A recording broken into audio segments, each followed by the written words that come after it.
जय भीम, नमो बुद्धाय। आज का दिन बेहद खास है। संविधान के द्वारा प्रदत्त डेमोक्रेटिक वैल्यूज को सेलिब्रेट करते हैं आज हम। आज का दिन याद दिलाता है कि हम सभी बराबर हैं और देश की शासन व्यवस्था में हम सब की बराबर भागीदारी है। आज के दिन हम एक आजाद भारतीय हैं। हमारे अधिकार, हमारे कर्तव्य जो हमें संविधान के द्वारा 26 जनवरी 1950 को सौंप दिए गए थे। इस उपलक्ष्य में कर्तव्य पथ दिल्ली में परेड आयोजित की जाती है। सशस्त्र बल द्वारा भारत की शक्ति का प्रदर्शन किया जाता है। साथ ही साथ डाइवर्सिटी यानी कि कल्चरल प्रोग्राम की झांकियां भी निकाली जाती हैं। हमारे पूर्वजों की संघर्ष भरी आजादी को 21 तोपों की सलामी दी जाती है। लेकिन एक सवाल, 26 जनवरी 1950 का दिन ही क्यों चुना गया?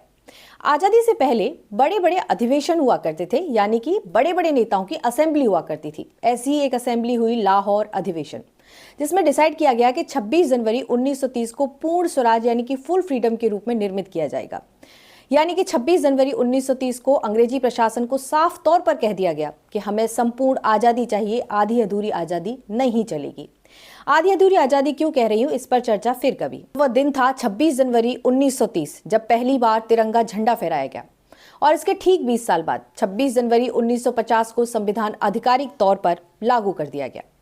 किंतु इस दिन एक और परंपरा शुरू हुई थी, इंटरनेशनल चीफ गेस्ट बुलाने की। लेकिन सवाल ये उठता है कि अपने देश के गणतंत्र दिवस पर दूसरे देश के राष्ट्रपति को आमंत्रित क्यों किया जाता है?